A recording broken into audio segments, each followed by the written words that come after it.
naannoon Oromiyaa Itoophiyaa keessatti jijjiiramni siyaasaa akka dhufuuf shoora olaanaa baateera. Gaaffiiwwan ijoon jijjiiramni akka dhufuuf aarsaan kanfalameef keessaa gaaffiin misoomaa isa tokko. Jijjiiramaan booda Oromiyaa keessatti akkasuma akka biyyaatti immoo nageenyi bu'ee misoomni ni saffisa jedhamee abdatamus hojiiwwan gurguddaan hojjetamullee rakkoon nageenyaa mudataa ture immoo tattaaffii mootummaan misooma naannichaa keessatti akka biyyaattis fiduu fi ture haga mootummaan dhama'u waan danqee qaba warri jedhan jiru ta'us immoo bu'aan argame kan salphaatti ilaalamuu miti. Keessumaa Oromiyaa keessatti egaa osoo nageenyi waaraan jiraatee nageenyi itti fufiinsa qabaatee misooma naannichaa hagam utubaa rakkoon nageenyaa jiru immoo haga deemamuu qabu hamma manqise jechuudhaan Yuunivarsiitii Arsiitti barsiisaa saayinsii hawaasaa kaadhimamaa Dooktaraa Magarsaa Toleeraa bilbilaan dubbisneerraa nageenya walitti deebina. Akka warri seenaas warri siyaasaas kaasanitti Itoophiyaan baroota baay'eedhaaf rakkoo bulchiinsa gaarii qabdi turte. Ijaaramni Itoophiyaa humna qawweetiin ture sanarraa kan ka'e immoo misoomni gaariin bu'aa uummataaf buusu hin hojjetamne waan jedhutu biyya kana keessa ture. Isin maal jettu? Itoophiyaan erga hundeeffama mootummaa biyya kanaatii kaasee biyyi kun seenaa misoomaa, seenaa bulchiinsaa fi seenaa siyaasaa mataa ishee qabdi. Sanaanidha gaggeeffamaa turte. Bulchiinsi ture, bulchiinsi darbee akkasumas siyaasni darbee misooma biyya kana nagaa biyya kana gara tokkotti kallattii tokkotti dhiibamee misooma ishee guddina ishee kallattii qabsiisuun laafaa ture. Kanaaf bulee darbee nu qabe jechuudha. Amma seenaa darban walirra tuttuulamee dhufee amma kanallee osoo hin calaliin jira jechuudha. Kanaaf ammallee mootummaan misooma biyyaa, siyaasa biyyaa, nageenya biyyaa akkasumas dinagdee biyyaa fooyyessuun itti gaafatamummaa isaa infaakti uummata wajjin ta'ee gaafatamummaa isaa ta'eetu jiru. Dhiibbaawwan kanaan dura turaniin ammaallee kan qulqullaa'een kan jiru misooma barbaadamu, guddina barbaadamu, silaa tarkaanfii barbaadamurra nagabeen jirti jechuudha biyyi kun haga ammaattu. Biyya kana keessa kan ture uummanni sirna komataa ture, dimokiraasiin hin jiru jechaa ture, rakkoo bulchiinsa gaarii kaasaa ture, walqixxummaan hin jiru jechaa ture, hanqina federaalizimiitu jira kan jedhamutu ka'aa ture. Kanarraa kan ka'e fincilli uummataa dhalatee fincilli uummataa sun immoo mootummaa jijjiiramaa biyya kana keessatti akka hundeeffamuu fi godhe waggoota torban har'aa jechuudha. Garuu immoo gaafa jijjiirama fiduun shaakalamu, gaafa dimokiraasiin shaakalamu, gaafa karaa sirrii wal dhaggeeffachuun waliin dubbachuun waliin rakkoo furuun shaakalamuu jalqabu garee hunda garaan geenye warri keessaa dhiibbatan turaniiru, warri morman turaniiru, warri deeggaran turaniiru. Sana maaltu dhale laata? Biyyi kun biyya gaaffii gaafatamaa turedha. Seenaan gaaffii gaafachuu keessumaa baroota 1960moota keessa barattoota yuunivarsiitiidhaan jalqabee haga bara 2018tti akkasumas itti fufee jechuudha. Nuyi garuu akka sabaatti keessumaa amma uummanni guddaan uummanni dinagdeedhaan sabaan lakkoofsaan guddaa ta'e kun federaalizimiin akka gaaffii keenya ture fi gaaffiin federaalizimii lafa qabatee jabeeffataa deemuun immoo gaafatamummaa keenya ta'a jechuudha. Kun federaalizimiin deebi'ee dimokiraasiitti akka nu ceesisuuf ture. Dimokiraasiin illee gaaffii sabaa sablammoota biyya kanaa ture jechuudha. Dimokiraasiidhaaf qabsaa'aa jirra jechuudha akka sabaatti nu irraa. Inni kun nagaan akka dhibu taasiseera. Biyya mallattoo konfliktiin sabaaf sablammootaa itti daddabalee uumamu taasiseera. Tasgabbiin siyaasaa kan jiraanne godheera. Nageenyi akka lafa hin qabanne rule of law yookaan immoo olaantummaan seeraallee akka hin kabajamne taasisee haga ammaatti rakkoo dhiibbaa akkasiitii deddeebi'ee ka'aa jira. Nagaa yoo jiraaterraa kan hafe misoomni immoo nagaa irratti hundaa'a.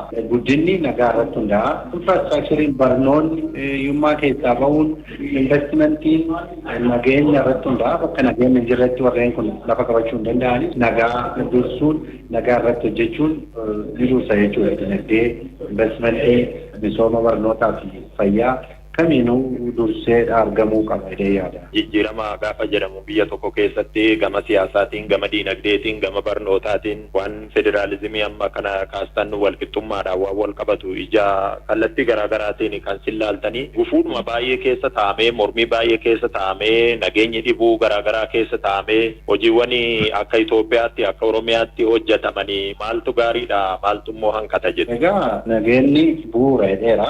Ammaan kana mootummaan illee isaanuma taphata. Bakka nageenyi fooyyee qabutti, bakka tasgabbiin jirutti, bakka gaaffiin uummataa jirutti, gaaffiin uummataa tasgabbaa'aa ta'e jirutti mootummaanis gahee isaa taphataa bahataa mana jira. egaa baroota dhiyeenya kana asitti keessumaa jijjiiramoonni naannoo magaalaa keessumaa giddugala Itoophiyaa kanatti jiran dachiisaadha, fooyya'aadha. Naannoo Finfinnee fi Finfinnee irraa kiiloomeetira 100 kan fagaanni misooma gurguddaa, misooma babbareedaa, abdachiisoo dhalootaaf ta'u dhalootaaf fooyyessuutu jira. Egaa kun bakka nageenyi rileetiivili jirutti ta'e jechuudha. Bakka nageenyi hin jirretti, bakka tasgabbiin hin jirretti immoo ammayyuu gaaffiin misoomaa, gaaffiin guddinaa, gaaffiin tasgabbii siyaasaa ni jira jechuudha. Inni kun jalqaba tasgabbiin siyaasaa dhiibbaan sabaa fi sablammoota biyya kanaa keessa jiru inni sun furmaata argateennaan wanti gidduu biyya kanaatti jalqabe kun gara fuulduraattis babal'atee daangaa haga gahuutti fufuu danda'a. Sababni isaa ammaan kana jijjiiramoota amma kanaa arguu danda'u jechuun gara fuulduraa abdii namatti uuma jechuudha. So bakkeewwan ammaaf gaaffii misoomaa, gaaffii dinagdee qaban kanatti babal'ataa deemuun yeroomaan gulantaamaan jijjiiramni eegamu yaadamu jayaa adeemuu isaa hin jedhee namtadha. Qonni utubaa dinagdee biyya kanaatti jedhamee barootaaf leellifamaa ture. Qonni sadarkaa gadaanaa irra ture. Barnoonni maammanni barnootaa biyya kanaa baay'ina qofa irratti kan xiyyeeffate ture. Manneen barnootaa ijaaruudhaan wal qabatee manneen barnootaa bu'uura boruu ifa boruu akka Oromiyaatti hojjetaman dabalatee hojiiwwan jajjabaan namni haaluu hin dandeenye hojjetameera. Guutummaatti waan uummanni barbaadu akkuma isinii kaaftan argameera jechuu osoo hin taane osoo nageenyi biyya kana keessatti gufuu waa hundaa ta'e kun nageenyi jiraatee namni wal dhaga'ee wal dhaggeeffatee wal tumsee paartileen siyaasaa walitti dhufanii nagaan bu'ee namni akka barbaadu bahee galee mootummaan bakka hunda ga'ee kan hojjetu ta'ee hawaasnis akka barbaade wal keessa deemee daldalatee qotee kan jiraatu ta'ee jijjiirama hagamiitu dhufa jettanii tilmaamtu si. Bakka qote bulaan tasgabbaa'ee lafa qabatee qotuu hin dandeenye bakka qabiinsi garaagaraa jirutti bakka mootummaan sila miila isaa dheereffatee jallisiidhaaf teknooloojii qonna gargaaran kana gochuu hin dandeenye nageenya dhabuudhaan jechuu kooti. Sekiriitiin dhibuu isaatiin qonni biyya keenya jijjiiramoota baay'ee agarsiiseera. Keessumaa waggoota dhiyeenya kanaa asii qonni dur ganna qofa qotamu biyya kanatti waggaatti al takka qofa qotamu amma kana qote bulaan waggaatti si'a 2 fi si'a 3 oomishuu shaakaleera agarreera kana. Inni kun ammallee akkuma jalqaba kaasaa turre nagaan osoo jiraate jijjiiramni qonna biyya kanarratti amma kana ta'aa jiru baay'ee abdachiisaa fi baay'ee fooyyee kan qabu jechuudha. Qonna wal qabatee isa kana yoo jedhe barnoota wal qabatee akkuma tuqaatte barnoonni biyya kanaa baay'ina irratti kan hundaa'ee ture. Manneen barnootaa baay'ina barataa baay'ina irratti kan inni hojjetamaa ture.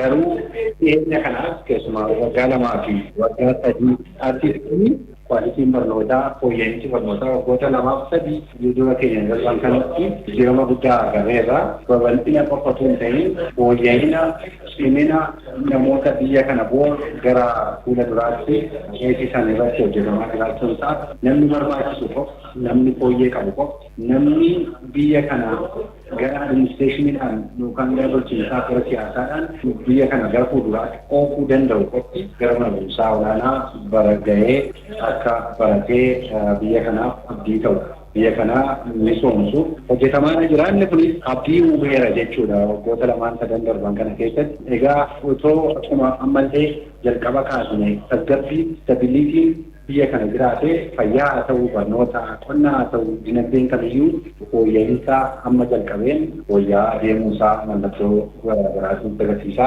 Walitti dhufeenya hawaasaa bulchiinsa dhabbiin nageenyi haga lafa qabataa deeme warri kun immoo fooyya'aa adeemu jechuudha. Nageenya irratti bu'uura waan ta'eef waan hundumtuu inni kun mallattooleen amma nutti agarsiisan gara fuulduraatti fooyya'aa adeemuu isaanii nutti mul'isa waan ta'eef gaarii marra jedhee yaada. Ammas bakka gahuu qabnu gahuudhaaf guddina barbaadamu, dimokiraasii barbaadamu, tasgabbii barbaadamu fiduudhaaf maaltu ta'uu qaba?